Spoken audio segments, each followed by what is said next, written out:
सुन रहे हैं जगत गुरु तत्वदर्शी संत रामपाल जी महाराज द्वारा लिखी पुस्तक जीने की राह का पेज नंबर 17। गीता अध्याय 4 श्लोक 34 में स्पष्ट किया है कि उस तत्व ज्ञान को तत्वदर्शी संत जानते हैं। उनको दंडवत प्रणाम करने से, नम्रता पूर्वक प्रश्न करने से वे तत्व ज्ञान को जानने वाले ज्ञानी महात्मा तुझे तत्व ज्ञान का उपदेश करेंगे।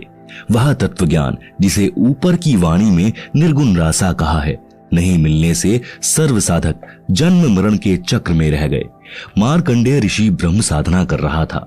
श्रीमद् भगवद गीता अध्याय 8 श्लोक 16 में कहा है कि ब्रह्मलोक में गए साधक भी पुनरावर्ती अर्थात बार बार जन्म मरण के चक्र में ही रहते हैं। पूर्व शब्द की वाणी संख्या 4। असंख्य जन्म तो है मरता होगे, जीवित क्यों ना मरे रे। द्वादश मध्य महल मठ बोरे, बहुर न देह धरे रे। सरलार्थ, हे मानव, तू अनंत बार जन्म और मर चुका है। सत्य साधना कर तथा जीवित मर। जीवित मरने का तात्पर्य है कि भक्त को ज्ञान हो जाता है कि इस संसार की प्रत्येक वस्तु अस्थाई है, यह शरीर भी स्थायी नहीं है। जन्म मृत्यु का बखेड़ा भी भयंकर है। इस संसार में दुख के अतिरिक्त कुछ नहीं है। मानव शरीर प्राप्त करके मोक्ष प्राप्त नहीं किया तो पशु जैसा जीवन जिया। जैसे गीता अध्याय 7 श्लोक 29 में कहा है कि जो साधक केवल जरा अर्थात वृद्धावस्था के कष्ट तथा मरण के दुख से ही मुक्ति के लिए जो साधना रत है, वे तत्ब्रह्म को तथा संपूर्ण अध्यात्म को तथा कर्मों को जानते हैं। इसी प्रकार तत्व ज्ञान होने के पश्चात मानव को अनावश्यक वस्तुओं की इच्छा नहीं होती। तंबाकू, शराब, मांस सेवन नहीं करता। नाच गाना मूर्खों का काम लगता है। जैसा भोजन मिल जाए उसी में संतुष्ट रहता है। आत्म कल्याण कराने के लिए साधक विचार करता है कि यदि मैं सत्संग में नहीं आऊंगा तो गुरुजी के दर्शन नहीं कर पाऊंगा। सत्संग विचार न सुनने से मन फिर से विकार करने लगेगा। वह साधक सर्व कार्य छोड़कर सत्संग सुनने के लिए चल पड़ता है। वह विचार करता है कि हम प्रतिदिन सुनते हैं तथा देखते हैं कि छोटे छोटे बच्चों को छोड़कर पिता संसार से चला जाता है, मर जाता है। बड़े बड़े पूंजीपति दुर्घटना में मर जाते हैं। सर्व संपत्ति जो सारे जीवन में जोड़ी थी उसे छोड़कर चले जाते हैं। दोबारा उस संपत्ति को संभालने नहीं आते। मृत्यु से पहले एक दिन भी कार्य छोड़ने का दिल नहीं करता था। अब परमानेंट कार्य छूट गया। एक कथा। आज भाई को फुर्सत। एक भक्त सत्संग में जाने लगा, दीक्षा ले ली, ज्ञान सुना और भक्ति करने लगा। अपने मित्र से भी सत्संग में चलने तथा भक्ति करने के लिए प्रार्थना की, परंतु दोस्त नहीं माना। कह देता है कि कार्य से फुर्सत यानी खाली समय नहीं है। छोटे छोटे बच्चे हैं, इनका पालन पोषण भी करना है। काम छोड़कर सत्संग में जाने लगा तो सारा धंधा चौपट हो जाएगा। आप सुन रहे हैं जगत गुरु तत्वदर्शी संत रामपाल जी महाराज द्वारा लिखी पुस्तक जीने की राह का पेज नंबर 18। वह सत्संग में जाने वाला भक्त जब भी सत्संग में चलने के लिए अपने मित्र से कहता तो वह यही कहता कि अभी काम से फुर्सत नहीं है। 1 वर्ष पश्चात उस मित्र की मृत्यु हो गई। उसकी अर्थी उठाकर कुल के लोग तथा नगरवासी चले। साथ साथ सैकड़ों नगर मोहल्ले के व्यक्ति भी साथ साथ चले। सब बोल रहे थे कि राम नाम सत्य है, सत्य बोले गत्य है। भक्त कह रहा था कि राम नाम तो सत्य है, परंतु आज भाई को फुर्सत है। नगरवासी कह रहे थे कि सत्य बोले गत्य है। भक्त कह रहा था कि आज भाई को फुर्सत है। अन्य व्यक्ति उस भक्त से कहने लगे कि ऐसे मत बोल, इसके घर वाले बुरा मानेंगे। भक्त ने कहा कि मैं तो ऐसे ही बोलूंगा। मैंने इस मूर्ख से हाथ जोड़कर प्रार्थना की थी कि सत्संग में चल, कुछ भक्ति कर ले। ये कहता था कि अभी फुर्सत अर्थात खाली समय नहीं है, आज इसको परमानेंट फुर्सत है। छोटे छोटे बच्चे भी छोड़ चला, जिनके पालन पोषण का बहाना करके परमात्मा से दूर रहा। भक्ति करता तो खाली हाथ नहीं जाता, कुछ भक्ति धन लेकर जाता। बच्चों का पालन पोषण तो परमात्मा करता है। भक्ति करने से साधक की आयु भी परमात्मा बढ़ा देता है। भक्त जन ऐसा विचार करके भक्ति करते हैं, कार्य त्याग कर सत्संग सुनने जाते हैं। भक्त विचार करते हैं कि परमात्मा न करे हमारी मृत्यु हो जाए, फिर हमारे कार्य कौन करेगा। हम यह मान लेते हैं कि हमारी मृत्यु हो गई, हम 3 दिन के लिए मर गए, यह विचार करके सत्संग में चले, अपने को मृत मान लें और सत्संग में चले जाएं। वैसे तो परमात्मा के भक्तों का कार्य बिगड़ता नहीं, फिर भी हम मान लेते हैं कि हमारी गैर हाजिरी में कुछ कार्य खराब हो गया तो 3 दिन बाद जाकर ठीक कर लेंगे। यदि वास्तव में टिकट कट गई अर्थात मृत्यु हो गई तो परमानेंट कार्य बिगड़ गया, फिर कभी ठीक करने नहीं आ सकते। इस स्थिति को जीवित मरना कहते हैं। वाणी का शेष सरलार्थ। द्वादश मध्य महल मठ बोरे, बहुर न देहि धरे रे। सरलार्थ। श्रीमद् भगवद गीता अध्याय 15 श्लोक 4 में कहा है कि तत्व ज्ञान की प्राप्ति के पश्चात परमेश्वर के उस परम पद की खोज करनी चाहिए जहां जाने के पश्चात साधक लौटकर संसार में कभी नहीं आते, अर्थात उनका पुनर्जन्म नहीं होता, वे फिर देह धारण नहीं करते। सूक्ष्म वेद की यह वाणी यही स्पष्ट कर रही है कि वह परम धाम द्वादश अर्थात 12वें द्वार को पार करके उस परम धाम में जाया जाता है। आज तक सर्व ऋषि महर्षि संत मंडलेश्वर केवल 10 द्वार बताया करते, परंतु परमेश्वर कबीर जी ने अपने स्थान को प्राप्त कराने का सत्य मार्ग सत्य स्थान स्वयं ही बताया है। उन्होंने 12वां द्वार बताया है। इससे भी स्पष्ट हुआ है कि आज तक यानी सन 2012 तक पूर्व के सब ऋषियों संतों पंथों की भक्ति काल ब्रह्म तक की थी, जिस कारण से जन्म मृत्यु का चक्र चलता रहा। वाणी संख्या 5। दोजख बहिष्ट सभी तय देखे राजपाट के रसिया, 3 लोक से तृप्त नाही यह मन भोगी खसिया। आप सुन रहे हैं जगत गुरु तत्वदर्शी संत रामपाल जी महाराज द्वारा लिखी पुस्तक जीने की राह का पेज नंबर 19। सरलार्थ। तत्व ज्ञान के अभाव में पूर्ण मोक्ष का मार्ग न मिलने के कारण कभी दोजख अर्थात नरक में गए, कभी बहिष्ट अर्थात स्वर्ग में गए, कभी राजा बनकर आनंद लिया। यदि इस मानव को 3 लोक का राज्य भी दे दे तो भी तृप्ति नहीं होती। उदाहरण, यदि कोई गांव का सरपंच बन जाता है तो वह इच्छा करता है कि विधायक बने तो मौज होवे। विधायक इच्छा करता है कि मंत्री बनूं तो बात कुछ अलग हो जाएगी। मंत्री बनकर इच्छा करता है कि मुख्यमंत्री बनूं तो पूरी चौधर हो, आनंद ही न्यारा होगा, सारे प्रांत पर कमांड चलेगी। मुख्यमंत्री बनने के पश्चात प्रबल इच्छा होती है कि प्रधानमंत्री बनूं तो जीवन सार्थक हो, तब तक जीवन लीला समाप्त हो जाएगी, फिर गधा बनकर कुमार के लठ यानी डंडे खा रहा होगा। इसीलिए तत्व ज्ञान में समझाया है कि काल ब्रह्म द्वारा बनाई गई स्वर्ग नरक तथा राजपाट प्राप्ति की भूल भुलैया में सारा जीवन व्यर्थ कर दिया, कहीं संतोष नहीं हुआ। यह मन ऐसा खुसरा यानी हिजड़ा है। एक इब्राहिम सुल्तान अदम नाम का इराक देश के बलख शहर का राजा था। वह पूर्व जन्म का बहुत अच्छा भक्त था, परंतु वर्तमान के ऐश्वर्य में मस्त होकर परमात्मा को भूल चुका था। राज के ठाठ में तथा महलों में आनंद मान बैठा था। एक दिन परमात्मा सत्यलोक से आकर एक यात्री का रूप बनाकर राजा के महल में गए तथा कहा कि हे सराय वाले, एक कमरा किराए पर दे, पैसे बता, रात्रि बितानी है। राजा ने कहा, हे भोले यात्री, आपको यह सराय यानी धर्मशाला दिखाई देती है। मैं राजा हूं और ये मेरा महल है। यात्री रूप में परमात्मा ने पूछा कि आपसे पहले इस महल में कौन रहते थे? राजा ने कहा कि मेरे पिता दादा परदादा रहते थे। यात्री रूप में परमेश्वर ने पूछा कि आप कितने दिन रहोगे इस महल में? राजा ने कहा कि एक दिन मैं भी चला जाऊंगा इन्हें छोड़कर। परमेश्वर बोले कि यह सराय नहीं तो क्या है, यह सराय है, जैसे तेरे बाप दादा गए ऐसे ही तू चला जाएगा, इसीलिए मैंने महलों को धर्मशाला बताया है। राजा को वास्तविकता का ज्ञान हुआ, संसार की इच्छा त्याग कर आत्म कल्याण करवाया, सदा रहने वाला सुख तथा अमर जीवन प्राप्त करने के लिए दीक्षा ली और आजीवन भक्ति की, अपना मानव जीवन सफल किया। वाणी नंबर 6। सतगुरु मिले तो इच्छा मेटे, पद मिल पदे समाना, चल हंसा उस लोक पठाऊं जो आदि अमर अस्थाना। सरलार्थ। यदि तत्वदर्शी संत सद्गुरु मिले तो उपरोक्त ज्ञान बताकर काल ब्रह्म के लोक की सर्व वस्तुओं से तथा पदों से इच्छा समाप्त करके पद मिल पदे समाना इसमें एक पद का अर्थ है पद्धति अर्थात शास्त्र विधि अनुसार साधना।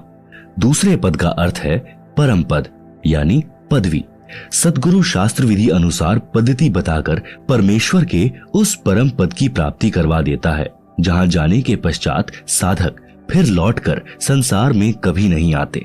हे भक्त, चल तुझे उस लोक में भेज दूं जो आदि अमर स्थान है अर्थात गीता अध्याय 18 श्लोक 62 में वर्णित सनातन परम धाम है जहां पर परम शांति है।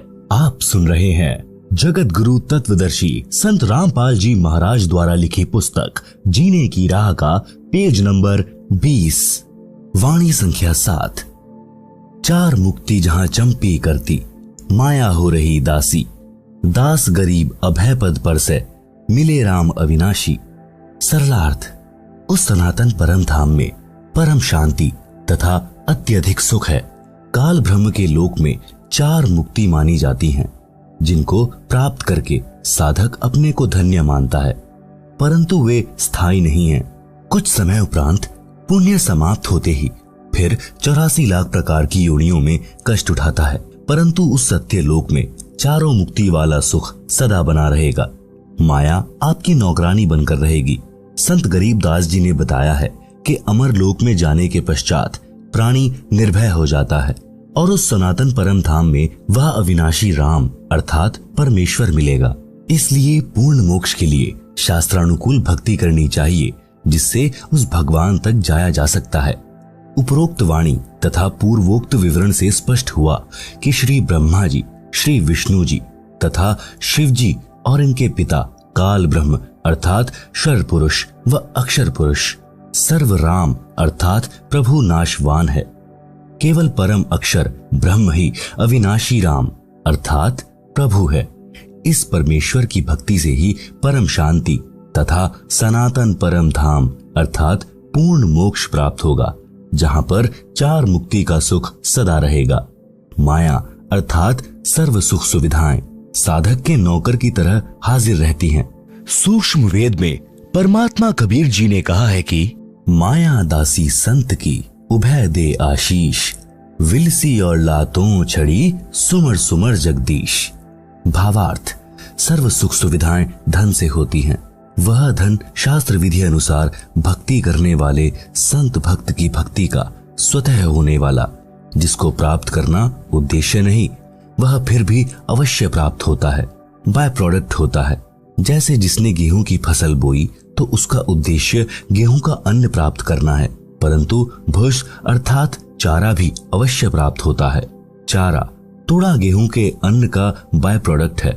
इसी प्रकार सत्य साधना करने वाले को अपने आप धन माया मिलती है, साधक उसको भोगता है, वह चरणों में पड़ी रहती है, अर्थात धन का अभाव नहीं रहता, अपितु आवश्यकता से अधिक प्राप्त रहती है। परमेश्वर की भक्ति करके माया का भी आनंद भक्त संत प्राप्त करते हैं तथा पूर्ण मोक्ष भी प्राप्त करते हैं। उसी प्रसंग को आगे बढ़ाते हैं कि मानव शरीर प्राप्त प्राणी को अपना उद्देश्य याद रखना चाहिए, भक्ति करके अपना कल्याण करवाना चाहिए। सूक्ष्म वेद में लिखा है कि राग आसावरी शब्द नंबर 71, यह सौदा फिर नाही संतो, यह सौदा फिर नाही, लोहे जैसा ताव जात है, काया देह सराही। तीन लोक और भुवन चतुर्दश, सब जग सौदे आही, दुगने तिगुने किए चौगुने, किन्हू मूल गवाही। आप सुन रहे हैं जगत गुरु तत्वदर्शी संत रामपाल जी महाराज द्वारा लिखी पुस्तक जीने की राह का पेज नंबर 21। भावार्थ, जैसे दो व्यापारी यानी बिजनेसमैन दूर किसी शहर में सौदा करने गए और 5-5 लाख रुपए मूलधन ले गए। एक ने अपने धन का सदुपयोग किया, धर्मशाला या होटल में किराए पर कमरा लिया, सामान खरीदा और महंगे मोल बेचा, जिससे उसने 20 लाख रुपए और कमा लिए। 2 वर्ष में वापस अपने घर आ गया, सब जगह प्रशंसा हुई और धनी बन गया। दूसरे ने भी होटल या धर्मशाला में कमरा किराए पर लिया, शराब पीने लगा, वैश्याओं के नृत्य देखता, खाता और सो जाता। उसने अपना मूलधन 5 लाख रुपए भी नष्ट कर दिया। वापस घर आया तो ऋण यानी कर्जा हो गया, जिससे 5 लाख रुपए उधार लेकर गया था, उसने अपने रुपए मांगे। ना देने पर उसको अपना मजदूर रखा, उससे अपना 5 लाख का धन पूरा किया। उपरोक्त वाणी का यही तात्पर्य है।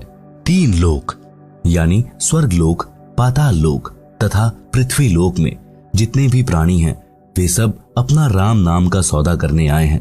किसी ने तो दुगना, 3 गुना, 4 गुना धन कमा लिया, अर्थात पूर्ण संत से दीक्षा लेकर मनुष्य जीवन के श्वासों की पूंजी जो मूल धन है उसको सत्य भक्ति करके बढ़ाया। अन्य व्यक्ति जिसने भक्ति नहीं की या शास्त्र विधि त्याग कर मनमाना आचरण किया या अनधिकारी गुरु से दीक्षा लेकर भक्ति की, उसको कोई लाभ नहीं मिलता। यह पवित्र गीता अध्याय 16 श्लोक 23-24 में प्रमाण है, जिस कारण से उसने भी अपने मनुष्य जीवन के श्वास रूपी मूलधन को सत्य भक्ति बिना नष्ट कर लिया। भक्ति न करने से हानि का अन्य विवरण। शब्द नंबर 71 का शेष। यह दम टूटे पिंडा फूटे, हो लेखा दरगाह माही, उस दरगाह में मार पड़ेगी, जम पकड़ेंगे बाही। नर नारायण देही पाए कर, फेर 84 जाही, उस दिन की मोह डरनी लागे, लज्जा रह के नाही, जा सतगुरु की मैं बलिहारी, जो जामन मरण मिटाही, कुल परिवार तेरा कुटुंब कबीला, मसलित एक ठहराही, बांध पिंजरी आगे धर लिया, मरघट कूले जाही, अग्नि लगा दिया जब लंबा, फूंक दिया उस ठाही, पुराण उठा फिर पंडित आए, पीछे गरुड़ पढ़ाही। भावार्थ, यह दम अर्थात श्वास जिस दिन समाप्त हो जाएंगे उसी दिन यह शरीर रूपी पिंड छूट जाएगा। फिर परमात्मा के दरबार में पाप पुण्यों का हिसाब होगा। भक्ति न करने वाले या शास्त्र विरुद्ध भक्ति करने वाले को यम के दूत भुजा पकड़कर ले जाएंगे, चाहे कोई किसी देश का राजा भी क्यों ना हो। उसकी पिटाई की जाएगी। संत गरीबदास को परमेश्वर कबीर जी मिले थे, उनकी आत्मा को ऊपर लेकर गए थे, सर्व ब्रह्मांडों को दिखाकर संपूर्ण अध्यात्म ज्ञान समझाकर वापस शरीर में छोड़ा था। संत गरीबदास जी आंखों देखा हाल बयान कर रहे हैं कि हे मानव, आपको नर शरीर मिला है जो नारायण अर्थात परमात्मा के शरीर जैसा अर्थात उसी का स्वरूप है। अन्य प्राणियों को यह सुंदर शरीर नहीं मिला। इसके मिलने के पश्चात प्राणी को आजीवन भगवान की भक्ति करनी चाहिए। ऐसा परमात्मा स्वरूप शरीर प्राप्त करके सत्य भक्ति न करने के कारण फिर 84 लाख वाले चक्र में जा रहा है। धिक्कार है तेरे मानव जीवन को। मुझे तो उस दिन की चिंता बनी है। डर लगता है कि कहीं भक्ति कम बने और उस परमात्मा के दरबार में पता नहीं इज्जत रहेगी या नहीं। मैं तो भक्ति करते करते भी डरता हूँ कि कहीं भक्ति कम न रह जाए। आप तो भक्ति ही नहीं करते, यदि करते हो तो शास्त्र विरुद्ध कर रहे हो। तुम्हारा तो बुरा हाल होगा और मैं तो राय देता हूँ कि ऐसा सतगुरु चुनो जो जन्म मरण के दीर्घ रोग को मिटा दे, समाप्त कर दे। जो सत्य भक्ति नहीं करते उनका क्या हाल होता है मृत्यु के पश्चात।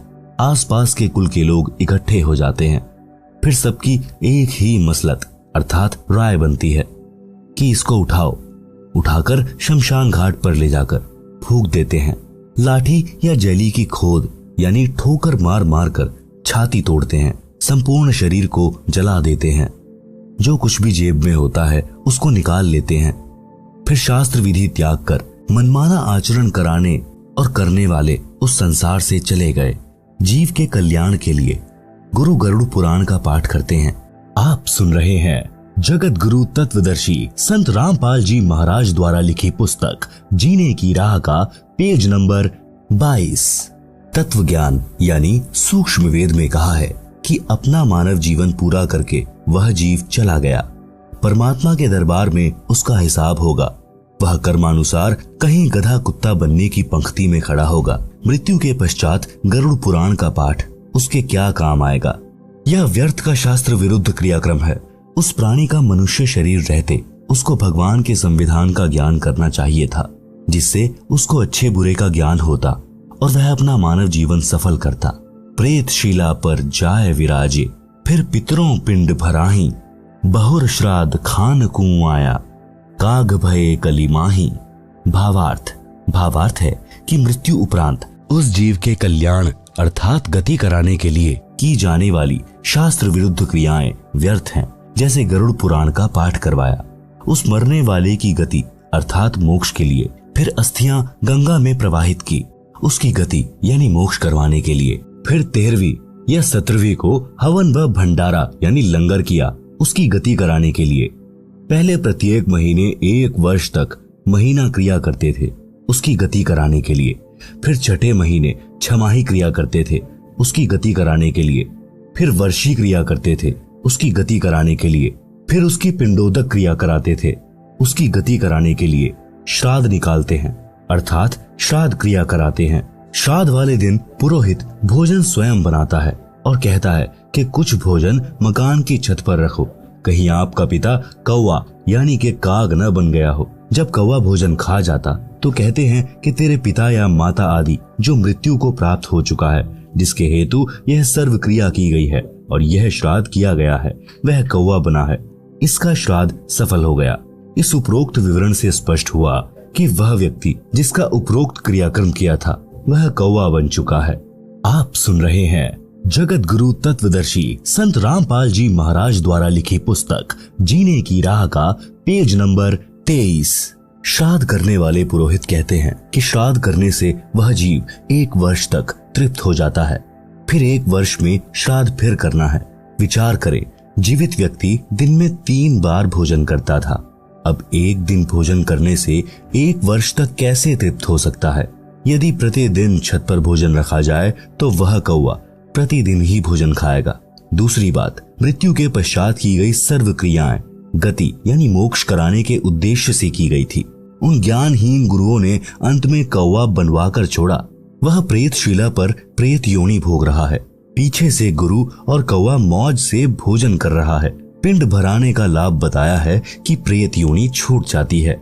मान ले प्रेत योनि छूट गई, फिर वह गधा या बैल बन गया तो क्या गति कराई? नर से फिर पशुआ कीजे, गधा बैल बनाई, 56 भोग कहाँ मन बोरे, कहीं कुर्डी चढ़ने जाई। भावार्थ, मनुष्य जीवन में हम कितने अच्छे अर्थात 56 प्रकार के भोजन खाते हैं। भक्ति न करने से या शास्त्र विरुद्ध साधना करने से गधा बनेगा, फिर ये 56 प्रकार के भोजन कहाँ प्राप्त होंगे? कहीं कुर्डियों यानी रूढ़ी पर पेट भरने के लिए घास खाने जाएगा।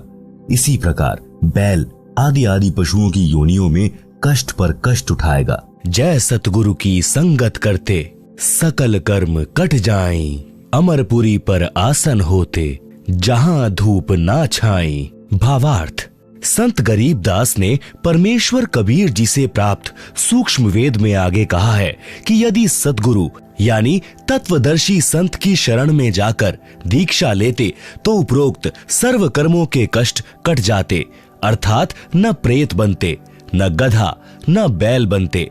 अमरपुरी पर आसन होता, अर्थात गीता अध्याय 18 श्लोक 62 तथा अध्याय 15 श्लोक 4 में वर्णित सनातन परम धाम प्राप्त होता, परम शांति प्राप्त हो जाती, फिर कभी लौटकर संसार में नहीं आते, अर्थात जन्म मरण का कष्टदायक चक्र सदा के लिए समाप्त हो जाता।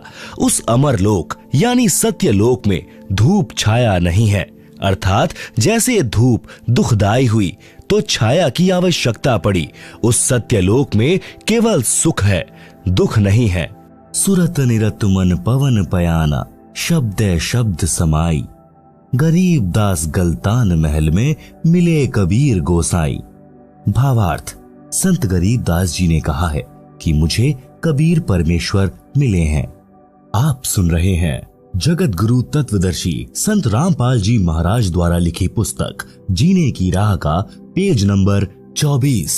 मुझे सुरत निरत मन तथा श्वास पर ध्यान रखकर नाम का स्मरण करने की विधि बताई, जिस साधना से सतलोक में हो रही शब्द धुनी को पकड़कर सतलोक में चला गया, जिस कारण से सत्यलोक यानी शाश्वत स्थान में अपने महल में आनंद से रहता हूँ। क्योंकि सत्य साधना जो परमेश्वर कबीर जी ने संत गरीबदास को जो बताई थी और उस स्थान यानी सत्यलोक को गरीबदास जी परमेश्वर के साथ जाकर देख कर आए थे, जिस कारण से विश्वास के साथ कहा कि मैं जो शास्त्रानुकूल साधना कर रहा हूँ यह परमात्मा ने बताई है। जिस शब्द अर्थात नाम का जाप करने से मैं अवश्य पूर्ण मोक्ष प्राप्त करूंगा, इसमें कोई संशय नहीं रहा। जिस कारण से मैं यानी गरीबदास सत्यलोक में बने अपने महल यानी विशाल घर में जाऊंगा, जिस कारण से निश्चिंत तथा गलतान यानी महल प्राप्ति की खुशी में मस्त हूँ, क्योंकि मुझे पूर्ण गुरु स्वयं परमात्मा कबीर जी अपने लोक से आकर मिले हैं। गरीबदास जी कहते हैं, अजब नगर में ले गए हमको सतगुरु आन, झिलके बिंब अगाध गति सूते चादर तान। भावार्थ, गरीबदास जी ने बताया है कि सतगुरु अर्थात स्वयं परमेश्वर कबीर जी अपने निज धाम सत्यलोक से आकर मुझे साथ लेकर अजब यानी अद्भुत नगर में अर्थात सत्यलोक में बने शहर में ले गए। उस स्थान को आंखों देखकर मैं परमात्मा के बताए भक्ति मार्ग पर चल रहा हूँ, सत्य नाम सार नाम की साधना कर रहा हूँ, इसलिए चादर तान कर सो रहा हूँ, अर्थात मेरे मोक्ष में कोई संदेह नहीं है। चादर तान कर सोना, निश्चिंत होकर रहना, जिसका कोई कार्य शेष न हो और कोई चादर ओढ़ कर सो रहा हो तो गांव में कहते हैं कि अच्छा चादर तान कर सो रहा है, क्या कोई कार्य नहीं है। इसी प्रकार गरीबदास जी ने कहा है कि अब बड़े बड़े महल बनाना व्यर्थ लग रहा है, अब तो उस सत्यलोक में जाएंगे जहां बने बनाए विशाल भवन हैं, जिनको हम छोड़कर गलती करके यहाँ काल के मृत्यु लोक में आ गए हैं। अब दांव लगा है, सत्य भक्ति मिली है तथा तत्व ज्ञान मिला है। सज्जनों, वह सत्य भक्ति वर्तमान में मेरे रामपाल दास जी के पास है, जिससे इस दुखों के घर संसार से पार होकर वह परम शांति तथा शाश्वत स्थान यानी सनातन परम धाम प्राप्त हो जाता है, जिसके विषय में गीता अध्याय 18 श्लोक 62 में कहा है तथा गीता अध्याय 15 श्लोक 4 में कहा है कि तत्वदर्शी संत से तत्व ज्ञान प्राप्त करके उस तत्व ज्ञान से अज्ञान का नाश करके उसके पश्चात परमेश्वर के उस परम पद की खोज करनी चाहिए, जहां जाने के पश्चात साधक फिर लौटकर संसार में कभी नहीं आता। भक्ति न करने से बहुत दुख होगा। सूक्ष्म वेद में कहा है, यह संसार समझदा नाही, कहंदा शाम दोपहरे नू, गरीब दास ये वक्त जात है, रोवोगे इस पहरे नू। आप सुन रहे हैं जगत गुरु तत्वदर्शी संत रामपाल जी महाराज द्वारा लिखी पुस्तक जीने की राह का पेज नंबर 25। भावार्थ, आध्यात्मिक ज्ञान के अभाव में परमात्मा के विधान से अपरिचित होने के कारण यह प्राणी इस दुखों के घर संसार में महान कष्ट झेल रहा है और इसी को सुख स्थान मान रहा है। जैसे एक व्यक्ति जून के महीने में दिन के 12 या 1 बजे हरियाणा प्रांत में शराब पीकर चिलचिलाती धूप में गिरा पड़ा है, पसीनों से बुरा हाल है, रेत शरीर से लिपटा है। एक व्यक्ति ने कहा, हे भाई उठ, तुझे वृक्ष के नीचे बैठा दूं, तू यहाँ पर गर्मी में जल रहा है। शराबी बोला कि मैं बिल्कुल ठीक हूँ, मौज हो रही है, कोई कष्ट नहीं है। एक व्यक्ति किसी कारण कोर्ट में गया, वहां उसका रिश्तेदार मिला, एक दूसरे से कुशल मंगल पूछी, दोनों ने कहा सब ठीक है, मौज है। एक व्यक्ति का एक लौता पुत्र बहुत रोगी था, उसको पीजीआई में भर्ती करा रखा था। लड़के की बचने की आशा बहुत कम थी। ऐसी स्थिति में माता पिता की क्या दशा होती है आसानी से समझी जा सकती है। रिश्तेदार मिलने आए और पूछा कि बच्चे का क्या हाल है। पिता ने बताया कि बचने का भरोसा नहीं। फिर पूछा, और कुशल मंगल है? पिता ने कहा कि सब मौज है। विचार करें, शराब के नशे में घोर धूप के ताप को झेल रहा था, फिर भी कह रहा था कि मौज हो रही है। कोर्ट कचहरियों में जो रिश्तेदार मिले, दोनों ही कह रहे थे कि सब मौज है। विचार करें, जो व्यक्ति कोर्ट के कोल्हू में फंसा है, उसको स्वप्न में भी सुख नहीं होता, फिर भी दोनों कह रहे थे कि मौज है, अर्थात आनंद है। जिस व्यक्ति का एक लौता पुत्र मृत्युशैया पर हो, उसको मौज कैसी? इसलिए सूक्ष्म वेद में कहा है कि इस दुखालय संसार में यह प्राणी महाकष्ट को सुख मान रहा है। यह संसार समझदा नाही, कहंदा शाम दोपहरे नू, गरीब दास ये वक्त जात है, रोवोगे इस पहरे नू। भावार्थ, संत गरीब दास जी ने बताया है कि मनुष्य जन्म प्राप्त करके जो व्यक्ति भक्ति नहीं करता, वह कुत्ते, गधे आदि आदि की योनि में कष्ट उठाता है। कुत्ता रात्रि में आसमान की ओर मुख करके रोता है। इसलिए गरीबदास जी ने बताया है कि यह मानव शरीर का वक्त एक बार हाथ से निकल गया और भक्ति नहीं की तो इस समय यानी इस पहरे को याद करके रोया करोगे। भक्ति मार्ग पर यात्रा। जब तक आध्यात्मिक ज्ञान नहीं तब तक तो जीव माया के नशे में अपना उद्देश्य भूल चुका था। और जैसा ऊपर बताया है कि शराबी नशे में ज्येष्ठ महीने की गर्मी में दिन के दोपहर के समय धूप में पड़ा पड़ा पसीने व रेत में सना भी कह रहा होता है कि मौज हो रही है, परंतु नशा उतरने के पश्चात उसे पता चलता है कि तू तो जंगल में पड़ा है, घर तो अभी दूर है। आप सुन रहे हैं जगत गुरु तत्वदर्शी संत रामपाल जी महाराज द्वारा लिखी पुस्तक जीने की राह का पेज नंबर 26। कबीर जी ने कहा है कि यह माया अटपटी, सब घट आन अड़ी, किस किस को समझाऊं या कुएं भांग पड़ी। भावार्थ, अध्यात्म ज्ञान रूपी औषधि सेवन करने से जीव का नशा उतर जाता है। फिर वह भक्ति के सफर पर चलता है, क्योंकि उसे परमात्मा के पास पहुंचना है जो उसका अपना पिता है तथा वह सतलोक जीव का अपना घर है। यात्रा पर चलने वाला व्यक्ति सारे सामान को उठाकर नहीं चल सकता, केवल आवश्यक सामान लेकर यात्रा पर चलता है। इसी प्रकार भक्ति के सफर में अपने को हल्का होकर चलना होगा, तभी मंजिल को प्राप्त कर सकेंगे। भक्ति रूपी राह पर चलने के लिए अपने को मानसिक शांति का होना अनिवार्य है। मानसिक परेशानी का कारण है अपनी परंपराएं तथा नशा, मान बढ़ाई, लोक दिखावा। यह भार व्यर्थ के लिए खड़े हैं।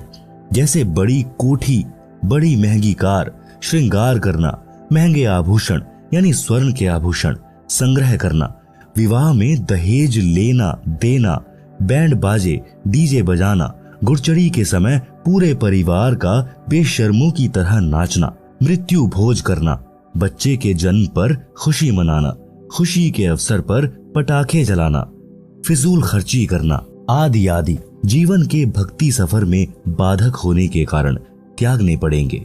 विवाह कैसे करें?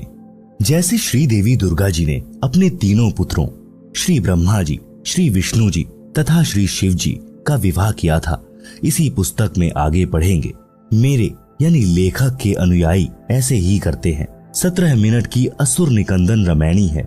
फेरों के स्थान पर उसको बोला जाता है, जो करोड़ गायत्री मंत्र यानी ओम भूर्भुवः से उत्तम तथा लाभदायक है, जिसमें विश्व के सर्व देवी देव तथा पूर्ण परमात्मा का आह्वान तथा स्तुति प्रार्थना है, जिस कारण से सर्व शक्तियां उस विवाह वाले जोड़े की सदा रक्षा तथा सहायता करते हैं। इससे बेटी बची रहेगी, जीने की सुगम राह हो जाएगी। विवाह में प्रचलित वर्तमान परंपरा का त्याग, विवाह में व्यर्थ का खर्चा त्यागना पड़ेगा। जैसे बेटी के विवाह में बड़ी बारात का आना, दहेज देना, यह व्यर्थ परंपरा है, जिस कारण से बेटी परिवार पर भार मानी जाने लगी है और उसको गर्भ में ही मारने का सिलसिला शुरू है, जो माता पिता के लिए महापाप का कारण बनता है। बेटी देवी का स्वरूप है। हमारी कुपरंपराओं ने बेटी को दुश्मन बना दिया। श्री देवी पुराण के 3 स्कंद में प्रमाण है कि इस ब्रह्मांड के प्रारंभ में तीनों देवताओं श्री ब्रह्मा जी, श्री विष्णु जी तथा श्री शिव जी का जब इनकी माता श्री दुर्गा जी ने विवाह किया, उस समय न कोई बाराती था, न कोई भाती था, न कोई भोजन भंडारा किया गया था, न डीजे बजा था, न कोई नृत्य किया गया था। श्री दुर्गा जी ने अपने बड़े पुत्र श्री ब्रह्मा जी से कहा कि हे ब्रह्मा, यह सावित्री नाम की लड़की तुझे तेरी पत्नी के रूप में दी जाती है, इसे ले जाओ और अपना घर बसाओ। इसी प्रकार अपने बीच वाले पुत्र श्री विष्णु जी से लक्ष्मी जी तथा छोटे बेटे श्री शिव जी को पार्वती जी को देकर कहा कि ये तुम्हारी पत्नियां हैं, इनको ले जाओ और अपना अपना घर बसाओ। तीनों अपनी अपनी पत्नियों को लेकर अपने अपने लोक में चले गए, जिससे विश्व का विस्तार हुआ। आप सुन रहे हैं जगत गुरु तत्वदर्शी संत रामपाल जी महाराज द्वारा लिखी पुस्तक जीने की राह का पेज नंबर 27। शंका समाधान। कुछ व्यक्ति कहते हैं कि पार्वती जी की मृत्यु हो गई थी। उस देवी का पुनर्जन्म राजा दक्ष के घर हुआ था। युवा होने पर देवी सती यानी पार्वती जी ने नारद के बताने के पश्चात श्री शिव जी को पति बनाने का दृढ़ संकल्प कर लिया और अपनी माता जी के माध्यम से अपनी इच्छा पिता दक्ष को बताई। तो राजा दक्ष ने कहा कि वह शिव जी मेरा दामाद बनने योग्य नहीं है, क्योंकि वह नग्न रहता है, केवल एक मृग छाल पर्दे पर बांधता है, शरीर पर राख लगाकर भांग के नशे में रहता है, सर्पों को साथ रखता है। ऐसे व्यक्ति से मैं अपनी बेटी का विवाह करके जगत में हंसी का पात्र नहीं बनूंगा। परंतु देवी पार्वती भी जिद की पक्की थी। उसने अपनी इच्छा श्री शिव जी के पास भिजवा दी और कहा कि मैं आपसे विवाह करना चाहती हूँ। राजा दक्ष ने पार्वती जी का विवाह किसी अन्य के साथ निश्चित कर रखा था। उसी दिन श्री शिव जी अपने साथ हजारों की संख्या में भूत प्रेत, भैरव तथा अपने गणों को लेकर विवाह मंडप पर पहुंच गए। राजा दक्ष के सैनिकों ने विरोध किया। शिव की सेना और दक्ष की सेना में युद्ध हुआ। पार्वती ने शिव जी को वरमाला पहना दी। पार्वती को बलपूर्वक लेकर श्री शिव जी कैलाश पर्वत पर अपने घर ले गए। कुछ व्यक्ति कहते हैं कि देखो, श्री शिव जी भी भव्य बारात लेकर पार्वती से विवाह करने आए थे, इसलिए बारात की परंपरा पुरातन है, इसलिए बारात बिना विवाह की शोभा नहीं होती। इसका उत्तर यह है कि यह विवाह नहीं था, यह तो प्रेम प्रसंग था। श्री शिव जी बारात नहीं सेना लाए थे, पार्वती को बलपूर्वक उठाकर ले जाने के लिए। विवाह की पुरातन परंपरा श्रीदेवी महापुराण के 3 स्कंद में है, जो ऊपर बता दी है। बेटियों तथा बेटों को चाहिए कि अपने माता पिताजी की इच्छा अनुसार विवाह करें। प्रेम विवाह महाक्लेश का कारण बन जाता है। जैसे भगवान शिव जी और पार्वती जी का किसी बात पर मनमुटाव हो गया। शिव जी ने पार्वती जी से पत्नी व्यवहार बंद कर दिया तथा बोलचाल भी बंद कर दी। पार्वती ने सोचा कि अब यह घर मेरे लिए नरक हो गया है, इसलिए कुछ दिन अपनी माँ के पास चली जाती हूँ। पार्वती जी अपने पिता दक्ष के घर मायके में चली गई। उस दिन राजा दक्ष ने एक हवन यज्ञ का आयोजन किया हुआ था। राजा दक्ष ने अपनी बेटी का सत्कार नहीं किया तथा कहा कि आज क्या लेने आई हो, देख लिया उसका प्रेम, चली जा घर से। पार्वती जी ने अपनी माता से श्री शिव जी के नाराज होने की कथा बता दी थी। माता ने अपने पति दक्ष को सब बताया था। पार्वती जी को अब न मायके में स्थान था न ससुराल में। प्रेम विवाह ने ऐसी गंभीर परिस्थिति उत्पन्न कर दी कि दक्ष पुत्री को आत्महत्या के अतिरिक्त कोई विकल्प नहीं देखा और राजा दक्ष के विशाल हवन कुंड में जलकर मर गई। धार्मिक अनुष्ठान का नाश किया, अपना अनमोल मानव जीवन खोया, पिता का नाश कराया, क्योंकि जब श्री शिव जी को पता चला तो वे अपनी सेना लेकर पहुंचे और अपने ससुर दक्ष जी की गर्दन काट दी। बाद में बकरे की गर्दन लगाकर जीवित किया। उस प्रेम विवाह ने कैसा घमासान मचाया। शिव सेना को बारात बताकर कुप्रथा को जन्म दिया गया है और यह प्रसंग प्रेम विवाह रूपी कुप्रथा का जनक है, जो समाज के नाश का कारण है।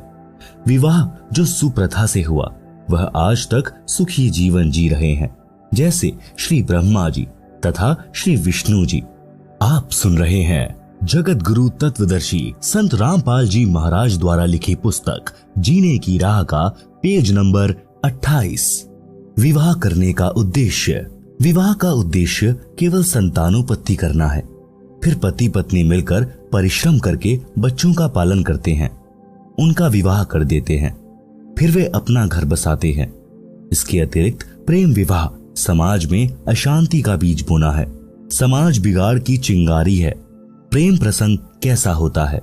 उत्तर, जो चरित्रहीन लड़के लड़की होते हैं वे चलते समय अजीबोगरीब एक्टिंग करते हैं। उन लजमारों की दृष्टि भी टेढ़ी मेढ़ी चलती है, कभी बनावटी मुस्कुराना, मुड़ मुड़कर आगे पीछे देखना, चटक मटक कर चलना उन पाप आत्माओं का शौक होता है, जो अंत में प्रेम विवाह का रूप बन जाता है। बाद में उनको पता चलता है कि दोनों के अन्य भी प्रेमी प्रेमिकाएं थी। फिर उनकी दशा भगवान शिव जी पार्वती वाली होती है, न घर के रहते हैं न घाट के। विवाह करने का उद्देश्य ऊपर बता दिया है। इससे हटकर जो भी कदम युवा उठाते हैं वह जीवन सफर को नरक बनाने वाला होता है। यदि किसी का प्रेम संबंध भी बन जाए तो इस बात का ध्यान अवश्य रखें कि अपने समाज की मर्यादा जैसे गोत्र, गांव तथा विवाह क्षेत्र भंग न होती हो, जिससे कुल व माता पिता की इज्जत को ठेस पहुंचे। गलती से ऐसा हो भी जाए और बाद में पता चले तो लड़के लड़की को चाहिए कि तुरंत उस प्रेम को तोड़ दें। अंतर जातीय विवाह वर्तमान में करने में कोई हानि नहीं है, परंतु उपरोक्त मर्यादा का ध्यान अवश्य रखें। भगवान शिवजी ने भी देवी पार्वती को इसी कारण से त्यागा था। आगे की कथा इस प्रकार है। भगवान शिव का अपनी पत्नी को त्यागना। जिस समय श्री रामचंद्र पुत्र श्री दशरथ यानी राजा अयोध्या वनवास का समय बिता रहे थे, उस दौरान सीता जी का अपहरण लंका के राजा रावण ने कर लिया था। श्री राम को पता नहीं था। सीता जी के वियोग में श्री राम जी विलाप कर रहे थे। आकाश से शिव पार्वती ने देखा। पार्वती ने शिव से पूछा कि यह व्यक्ति इतनी बुरी तरह क्यों रो रहा है, इस पर क्या विपत्ति आई है। आप सुन रहे हैं जगत गुरु तत्वदर्शी संत रामपाल जी महाराज द्वारा लिखी पुस्तक जीने की राह का पेज नंबर 29। श्री शिवजी ने बताया कि यह साधारण व्यक्ति नहीं है, यह श्री विष्णु जी हैं, जो राजा दशरथ के घर जन्मे हैं। अब वनवास का समय बिता रहे हैं। इनकी पत्नी सीता भी इनके साथ आई थी, उनका किसी ने अपहरण कर लिया है, इसलिए दुखी हैं। पार्वती जी ने कहा कि मैं सीता रूप धारण करके इनके सामने जाऊंगी। यदि मुझे पहचान लेंगे तो मैं मानूंगी कि ये वास्तव में भगवान हैं। शिवजी ने पार्वती से कहा था कि यह गलती ना करना, यदि आपने सीता रूप धारण कर लिया तो मेरे काम की नहीं रहोगी। पार्वती जी ने उस समय तो कह दिया कि ठीक है, मैं परीक्षा नहीं लूंगी। परंतु शिव के घर से बाहर जाते ही सीता रूप धारकर श्री राम के सामने खड़ी हो गई। श्री राम बोले कि हे दक्ष पुत्री माया, आज अकेले कैसे आई? श्री शिवजी को कहां छोड़ आई? तब देवी जी लज्जित हुई और बोली कि भगवान शिव सत्य ही कह रहे थे कि आप त्रिलोकी नाथ हैं। आपने मुझे पहचान लिया, मैं परीक्षा लेने आई थी। भगवान शिव को भी पता चल गया कि पार्वती ने सीता रूप धारण करके परीक्षा ली है। पार्वती जी से पूछा कि कर दिया वही काम जिसके लिए मना किया था। पार्वती जी ने झूठ भी बोला कि मैंने कोई परीक्षा नहीं ली है, परंतु शिव जी पूर्ण रूप से नाराज हो गए और प्रेम विवाह नरक का कारण बना, जो ऊपर आप जी ने पढ़ा है। इसलिए युवाओं से निवेदन है कि अपनी कमजोरी के कारण माता पिता तथा समाज में विष न खोलें। विवाह करना अच्छी बात है, बकवाद करना बुरी बात है। विवाह के लिए माता पिता समय पर स्वयं चिंतित हो जाते हैं और विवाह करके ही दम लेते हैं। फिर युवा क्यों सिरदर्द मोल लेते हैं? जब तक विवाह नहीं होता चाव चढ़ा रहता है। विवाह के पश्चात बच्चे हो जाते हैं।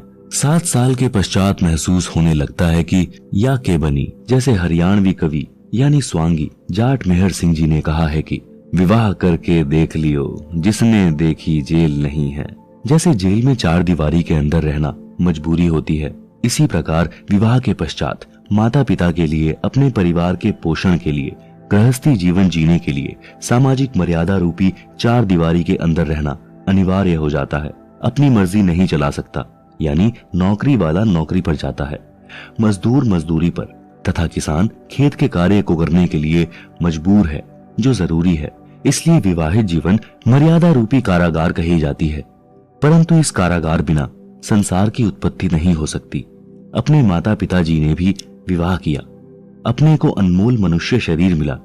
इस शरीर में भक्ति करके मानव मोक्ष प्राप्त कर सकता है, जो विवाह का ही वरदान है। इस पवित्र संबंध को चरित्रहीन व्यक्ति कामुक कथा सुनाकर तथा राग रागिनी गाकर युवाओं में वासनाओं को उत्प्रेरित करते हैं, जिससे शांत व मर्यादित मानव समाज में आग लग जाती है।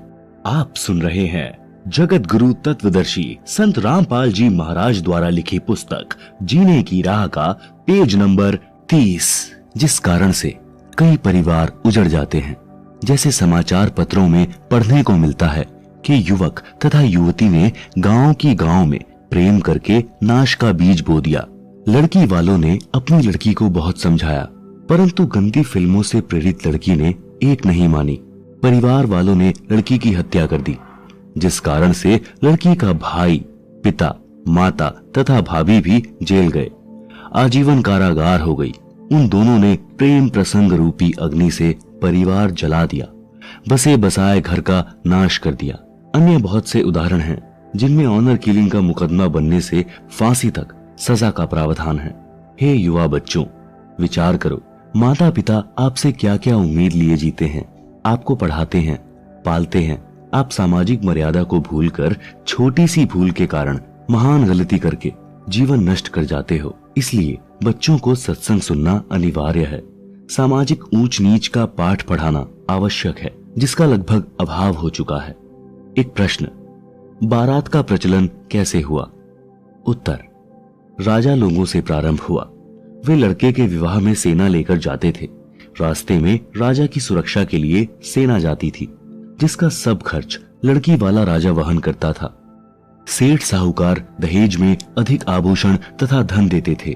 वे गांव के अन्य गरीब वर्ग के व्यक्तियों को दिहाड़ी पर ले जाते थे, जो सुरक्षा के लिए होते थे। उनको पहले दिन लड़के वाला अपने घर पर मिठाई खिलाता था। लड़की वाले से प्रत्येक रक्षक को एक चांदी का रुपया तथा एक पीतल का गिलास दिलाया जाता था। जो गरीब वर्ग अपनी गाड़ी तथा बैल ले जाते थे, उनको कुछ अधिक राशि का प्रलोभन दिया जाता था।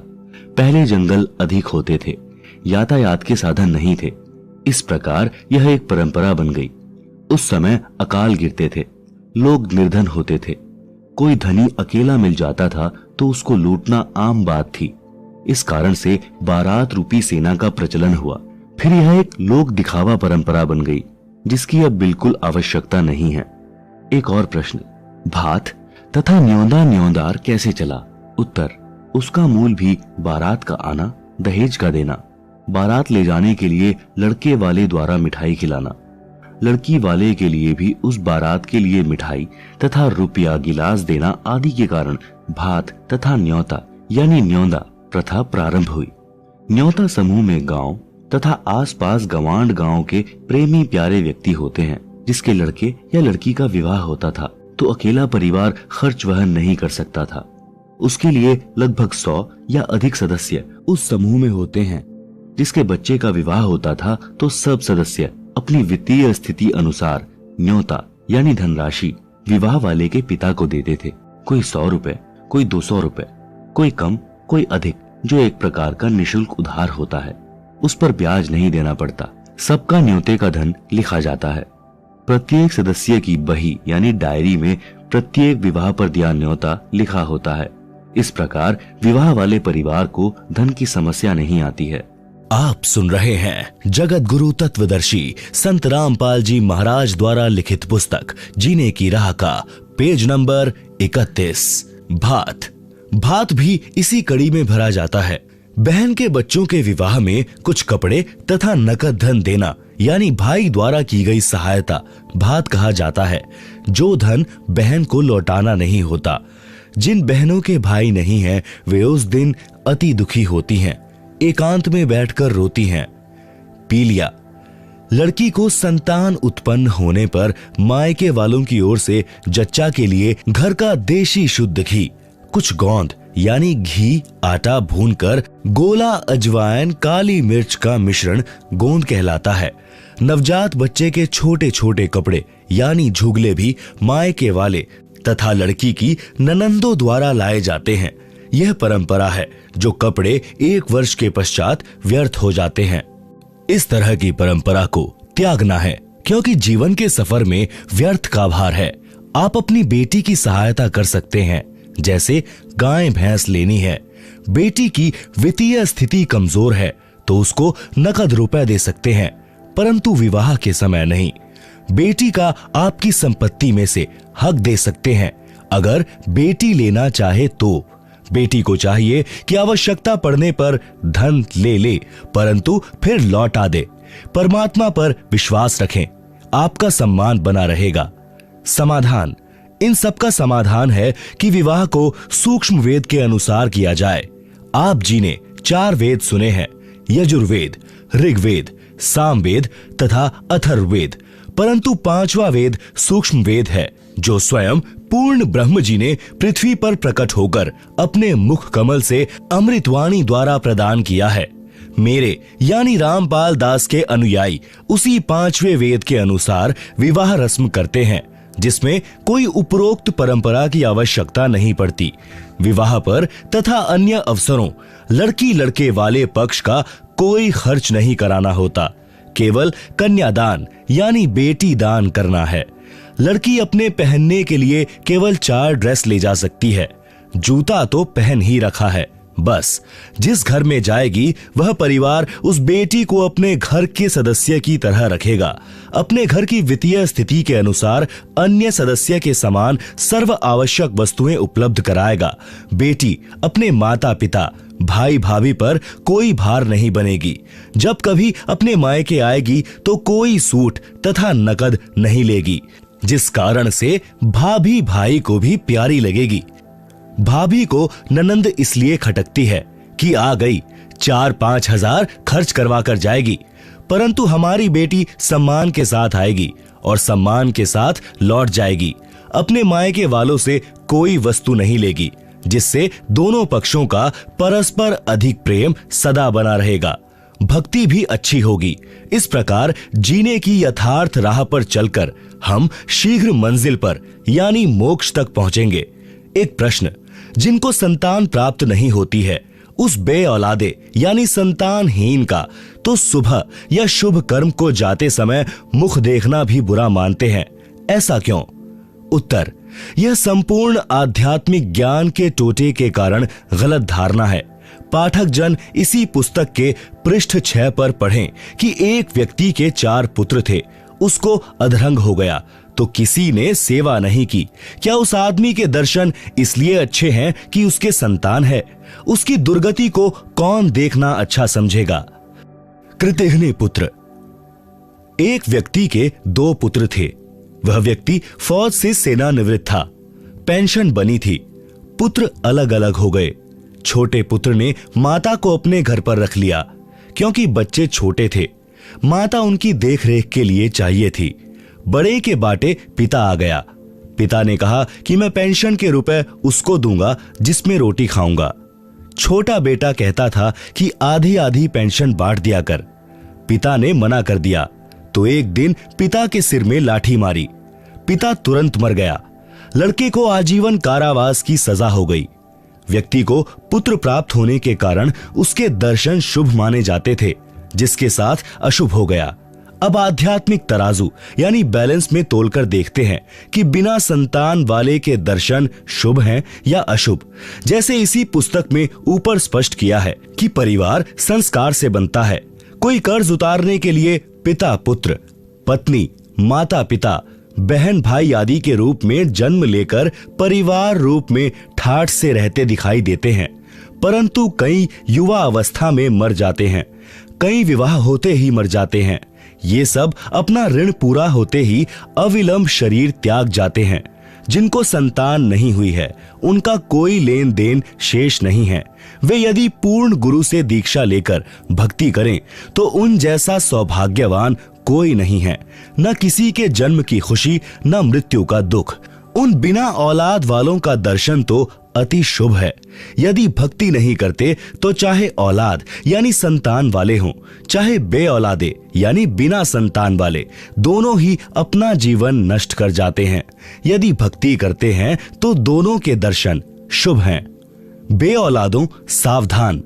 जिन पुण्यात्माओं को संतान नहीं होती तो आध्यात्मिक ज्ञान के अभाव से उनकी तड़फ संतान प्राप्ति की बनी रहती है। उसके लिए हर संभव प्रयत्न करते हैं, फिर भी कोई लेन देन वाला यानी संतान नहीं मिलता है तो आजीवन संतान प्राप्ति न होने के दुख को झेलते हैं। विशेषकर स्त्री की संतान उत्पन्न करने की इच्छा प्रबल होती है। वह अपने को बांझ कहलवाना नहीं चाहती। भले ही जांच करके डॉक्टर बता देते हैं कि आप में बांझ के कोई लक्षण नहीं है, विधाता की लीला है, परंतु तत्व ज्ञानहीन स्त्री इसी तड़फ में मर जाती है। भक्ति न करने के कारण उसका अगला जन्म कुतिया का होता है। फिर जम के दूत उसे कहते हैं कि बहन जी, अब संतान पैदा करके सारी कसर निकाल ले। एक ब्यात में 8 जामेगी यानी जन्म देगी। फिर अगला जन्म तेरा सूरी का होगा। एक बार में 12 संतान को जन्म देगी और 7-8 ब्यात करेगी। संतान की सारी भूख मिटा लिए। हे पुण्यात्मा, पाठक भाई बहनों, अध्यात्म ज्ञान को समझो, मानव जीवन को सफल बनाओ, जीने की राह समारो यानी निर्बाध बनाओ, यानी पूर्ण गुरु से दीक्षा लेकर भक्ति करके कल्याण करवाओ। विवाह में ज्ञानहीन नाचते हैं, एक दिन समाचार पत्र में पढ़ा कि रोहतक का लड़का भिवानी विवाह के लिए कार में जा रहा था। उसके साथ दोनों बहनों के पति भी उसी कार में सवार थे। पहले दिन सब परिवार वाले, बहनें, माता पिता, भाई बटेऊ, चाचा ताऊ डीजे बजाकर नाच रहे थे। उधमस उतार रखा था। कलानौर के पास दूल्हे वाली गाड़ी बड़े ट्राले से टकराई। सर्व कार के यात्री मारे गए। दूल्हा मरा, दोनों बहनें विधवा हुई। एक ही पुत्र था, सर्वनाश हो गया। अब नाच लो डीजे बजाकर। परमात्मा की भक्ति करने से ऐसे संकट टल जाते हैं। इसलिए मेरे रामपाल दास के अनुयायियों को सख्त आदेश है कि परमात्मा से डरकर कार्य करो, सामान्य विधि से विवाह करो। इस गंदे लोक यानी काल के लोक में एक पल का विश्वास नहीं कि कब बिजली गिर जाए। एक कथा, संतों की शिक्षा। एक गांव का व्यक्ति पहली बार श्री नानक देव जी के पास गया। उसने देखा कि संत जी मायूस अवस्था में एकांत में बैठे थे, स्मरण कर रहे थे। उस आदमी ने सतनाम वाहेगुरु बोला। श्री नानक जी ने भी उत्तर दिया, भोजन करवाया, ज्ञान विचार सुनाए। वह व्यक्ति चला गया। एक दिन फिर वही व्यक्ति आया और बोला, महाराज जी आप कभी खुश दिखाई नहीं देते, क्या कारण है? संत नानक जी ने कहा कि न जाने काल की कर डारे, किस विधि ढल जा पासावे, जिन्हाते सिरते मौत खुड़कदी, उन्हानु केहड़ा हांसावे। भावार्थ, संत नानक जी ने कहा कि हे भाई, इस मृत्यु लोक में सब नाशवान है, पता नहीं किसकी जाने की बारी कब आ जाए। इसलिए जिनके सिर पर मौत गरज रही हो, उस व्यक्ति का नाचना गाना, हंसी मजाक कैसे अच्छा लगेगा। मूर्ख या नशे वाला व्यक्ति इस गंदे लोक में खुशी मनाता है। जैसे एक व्यक्ति की पत्नी को विवाह के 10 वर्ष पश्चात पुत्र हुआ, उसके उत्पन्न होने की खुशी में लड्डू बनाए, बैंड बाजे बजाए, उधमस उतार दिया। अगले वर्ष जन्मदिन को ही मृत्यु हो गई। कहां तो जन्मदिन की खुशी की तैयारी थी, कहां रोआ पीटी शुरू हो गई। घर नरक बन गया। अब मना लो खुशी। वह व्यक्ति सच्चाई सुनकर कांप गया और बोला कि हे प्रभु, आपकी बातें सत्य हैं, परंतु क्या आप कभी खुशी नहीं मनाते? आप सुन रहे हैं जगत गुरु तत्वदर्शी संत रामपाल जी महाराज द्वारा लिखी पुस्तक जीने की राह का पेज नंबर 34।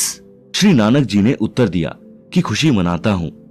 साध मिले साढ़े शादी हुंदी, बिछुड़दा दिलगीरी वे, अखदे नानक सुनो जिहाना, मुश्किल हाल फकीरी वे।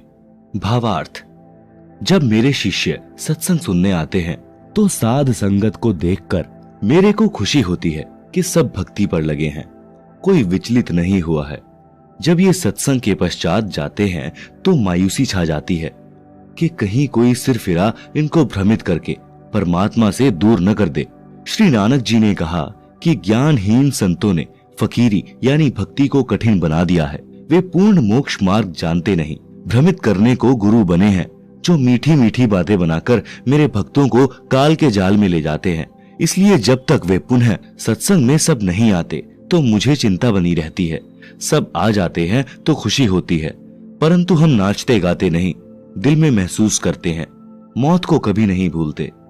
कबीर जी ने कहा है, मौत बिसारी मूर्खा, अचरज किया कौन, तन मिट्टी में मिल जाएगा, ज्यों आटे में लौन। शब्दार्थ, हे मूर्ख मानव, तूने कैसा आश्चर्य कर रखा है कि मृत्यु को भूला है।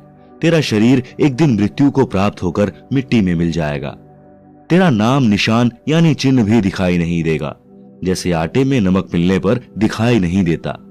भावार्थ है कि मृत्यु का दिन भूलकर ही मनुष्य यानी स्त्री पुरुष स्वार्थवश गलतियां करता है और संसार में बेफिक्र रहता है। यदि मृत्यु याद है तो मानव कभी पाप व गफलत नहीं कर सकता।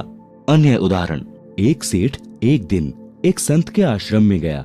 संत की कृपा से उसको अच्छा लाभ हो गया। वह सेठ सेब, संतरों, केलों का बड़ा थैला भर कर गया। संत जी ने एक टोकरे में डाल दिए जिसमें फल प्रसाद रखते थे। सेठ 2 दिन बाद गया तो टोकरा फलों से भरा था। कुछ प्रसाद संत ने भक्तों को बांट दिया। कुछ भक्त फल प्रसाद लाए, वह टोकरे में डाल दिया। सेठ ने संत से कहा कि महाराज, आप फल क्यों नहीं खाते? संत जी बोले कि मेरे को मौत दिखाई देती है, इसलिए खाया नहीं जाता। सेठ ने पूछा, महाराज कब जा रहे हो संसार से? संत जी बोले, आज से 40 वर्ष पश्चात मेरी मृत्यु होगी। सेठ बोले, हे महाराज, यूं तो सबने मरना है, फिर क्यों डरना? यह भी कोई बात हुई? इस तरह तो आम आदमी भी नहीं डरता। आप क्या बात कर रहे हो? सेठ जी दूसरे तीसरे दिन आए और इसी तरह की बात करें। उस नगरी का राजा भी उस संत जी का भक्त था। संत जी ने राजा से कहा कि आपकी नगरी में किरोड़ी मल सेठ है, चंदन की लकड़ी की दुकान है, उसको फांसी की सजा सुना दो और 1 महीने बाद चांदवी चौदस को फांसी का दिन रख दो। जेल में सेठ की कोठरी यानी कक्ष में फलों की टोकरी भरी रहे तथा दूध का लोटा 1 सेर यानी 1 किलोग्राम का भरा रहे। खाने को खीर, हलवा, पूरी, रोटी तथा सब्जी देना